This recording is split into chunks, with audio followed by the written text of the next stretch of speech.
Today, we're going to be talking about every single student's favorite subject, college debt. In the last 40 years, the cost of college tuition has soared 750%, well above that in inflation. Odds are that if you're sitting in a lecture hall with 300 other fellow freshmen, the total student debt that you have taken out for your first year in loans altogether is added up to $2.3 million.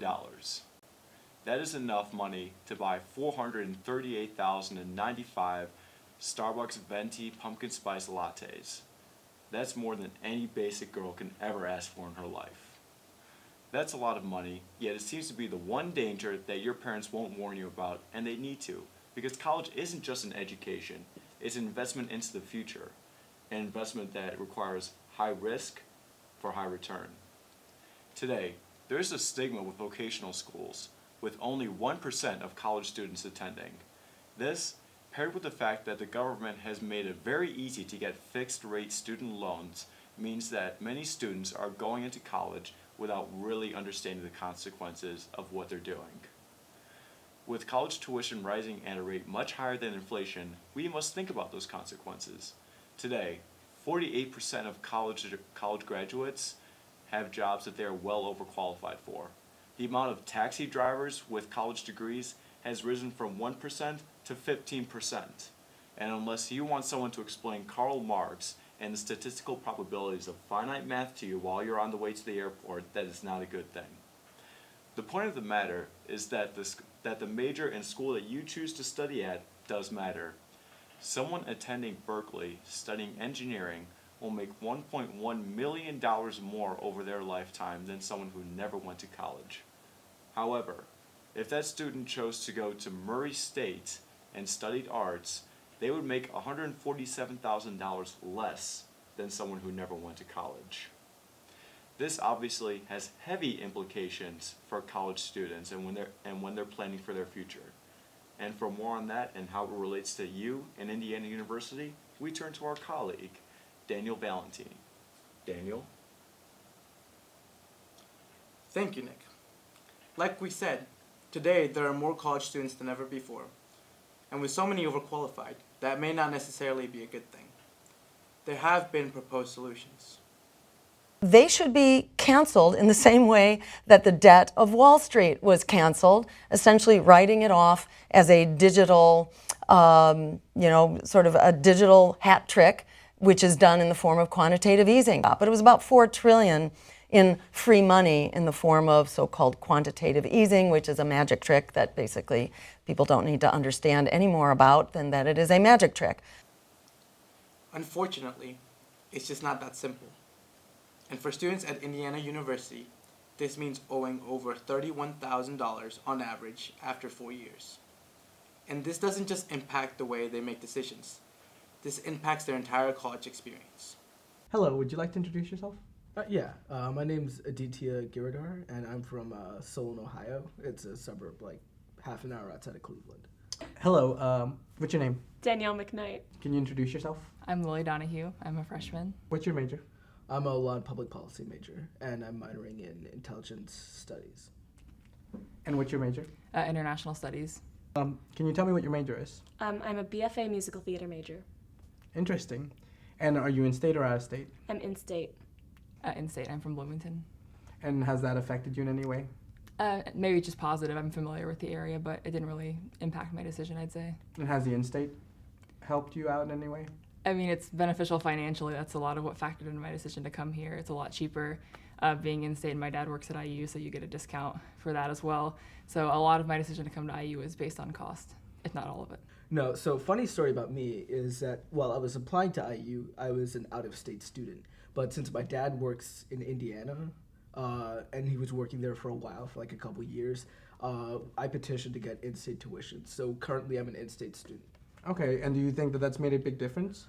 Yes, that played a big difference because one of the things coming into while I was applying was I was thinking about OSU, CSU, Kent State. Those were all Ohio schools state schools in Ohio. But I was really wanting to go to IU. But one of the biggest debates I had with myself and my parents was about like the out-of-state costs, like can we afford this and things like that. So that was a really good break for you. And how did you feel once you realized that you would be getting in-state tuition? I was very happy because that was just a lot of pressure relieved on me, and also I did get some scholarships, so like that made it even better that like I don't have to pay as much. Okay, yes. Hello. Can you introduce yourself? Yeah, my name's Zach Vaughn, and I'm studying law and public policy. That was the next question. What's your major? So you're a little bit ahead of the game. Yes, there you Are you in-state or out-of-state? go. Out of state. And how has that impacted you? It's a lot of money. I'm paying about $23,000 a semester out of state, so. And does that add any stress to your It daily does, life? Yep. It means more, I guess, puts more of a burden on getting the GPA as high as possible, because then it's worth it, so. What part did employability play into what major you chose? That played a very big part because initially in high school I thought about going into political science and international relations, but the more I researched about it, it seemed very hard to get a good paying job without connections and things like that. So I thought that law and public policy would be a better alternative because I could use that degree as a job. Like I could get a job right after that degree instead of poli-sci and international relations, which is more degrees that you take before going to law school. Not so much, it's more my personal interest. I've been interested in international studies for a while and looking at how the world interacts. But, I mean, employability is always in the back of your mind, so. And that's definitely something that you have to look at because you have to think, well, once I'm out of college, how am I going to be like paying this stuff off? So that's stressful. I think I decided college is the right choice for me because I need that training, but that's definitely something that's like a source of stress. It's always in the back of my mind that if I screw up, it's a hell of a lot of money, so. What do you think is Indiana University's part in making college tuition more affordable for people in general and people like you? I think they should offer more scholarships and financial aid opportunities, because whenever I applied, I only received very little, and I think the government can do better at that, not only Indiana. But I think for out-of-state tuition, I think they could reduce it because it could bring a lot of talent from other places, and would incentivize students who want to pursue their education in a better school rather than forcing them to stay behind because of a high price. And what do you think is Indiana University's part or role in making college more affordable for yourself and other students? I'd say maybe offering more scholarships on a variety of categories. I think they have a fair amount of merit-based scholarships, but they could possibly expand that further.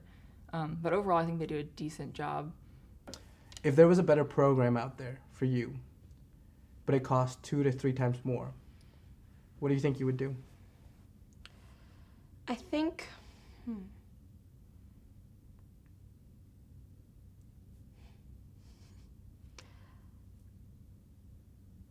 You know, personally, I think if there was a better program that cost 2 to 3 times more for me than here, I wouldn't be able to take it. I wouldn't be able to do it. It would just be too expensive. These are just a few of the stories that Indiana University students have. And all across the board, there are major concerns about our futures. Today, millennials are waiting longer and longer to have kids. And home ownership, right now, sits at 27.7%, which is the lowest it's been in decades. And it makes sense. Why get a mortgage if you're already basically paying one in the form of student loans? Yet, while this is true, we must make sure that student loans don't push us back into poverty either. The first thing that we can do as college students is to have in our minds a clear path set for the future, with full knowledge of the potential risks and rewards that come along with our decisions. It is up to us to educate ourselves and to advocate for our own freedom to pursue our passions without being crushed by student debt.